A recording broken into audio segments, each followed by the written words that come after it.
বলতেন যে ভাই আমাদের সিনিয়রদেরই খাওয়া নাই এখানে আপওয়ার্ক মার্কেটপ্লেসে, আপনারা এখানে আসিয়েন না, বেকার টাকা পয়সা সময় নষ্ট হবে, বেকার ফ্রাস্ট্রেটেড হয়ে যাবে। নিঝুম ভাইয়ের কোর্সে আসার আগে যখন নিজে নিজেই ট্রাই করতাম বিভিন্ন রিসোর্স থেকে, তো আমার জাস্ট কোনো ভিউই হইতো না প্রপোজালে, কিছু স্ক্যাম জব থাকে।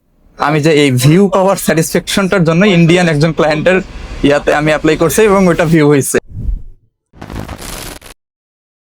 সবাই তো বলে যে মানে ফ্রিল্যান্সিং অনেক কঠিন, বিশেষ করে আপওয়ার্কের ক্ষেত্রে, কারণ আপওয়ার্কে আমরা অনেকগুলো অপশন পাই। সবাই অনেক কনফিউজ থাকে, বিশেষ করে যারা নিউলি ফ্রিল্যান্সিং শুরু করছে, যারা আপওয়ার্কে জাম্প করতে চায়। সো আপনি কি মনে করেন যে আমাদের কোর্সটা করার পর এই যে ভয়গুলো আছে এগুলো কি থাকে? আচ্ছা, এইখানে একটা ইন্টারেস্টিং কাহিনী আছে, সেটা হলো এটার আগে নিজুম ভাইয়ের সাথে শেয়ার করছিলাম। যেদিন আপওয়ার্ক ক্লাস শেষ হইলো আমাদের, তো ফেয়ারওয়েল ক্লাস যেদিন ছিল আর কি, তো উনি আমাকে ডিমোটিভেট করতেন, বলতেন যে ভাই আমাদের সিনিয়রদেরই খাওয়া নাই এখানে আপওয়ার্ক মার্কেটপ্লেসে, আপনারা এখানে আসিয়েন না, বেকার টাকা পয়সা সময় নষ্ট হবে, বেকার ফ্রাস্ট্রেটেড হয়ে যাবে।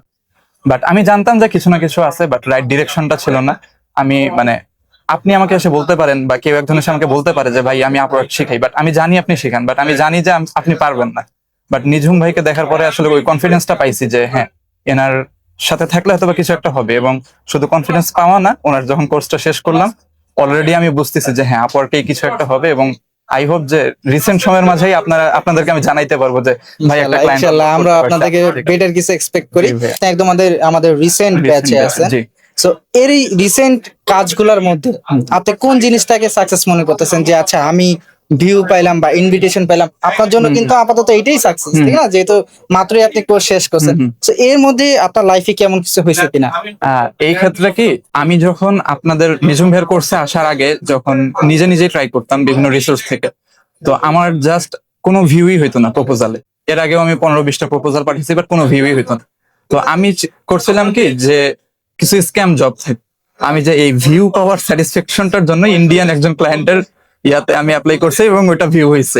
তো এটাই হলো আমার আগের ছিল, এবং আমি জানতাম যে এখান থেকে আমার জব আসবে না, বা হইলেও আমি করতাম না ওটা, কারণ ওটা আমার প্রোফাইলে পরে একটা নেগেটিভ ইম্প্যাক্ট ফেলবে। বাট আপনাদের কোর্স করার পরে, নিঝুম ভাইয়ের কোর্স করার পর থেকে আমি মাত্র 5টা ইনভিটেশন প্রপোজাল পাঠাইছি, অলরেডি 2টা ভিউ হয়েছে এবং একজন হলো ইন্টারভিউ নিছে আর কি। মাশাআল্লাহ। তো এটা কিন্তু অনেক, এটাই একটা মাইলস্টোন বলতে পারেন, যে যেটা আমার অ্যাচিভমেন্ট রিসেন্ট সময়ে।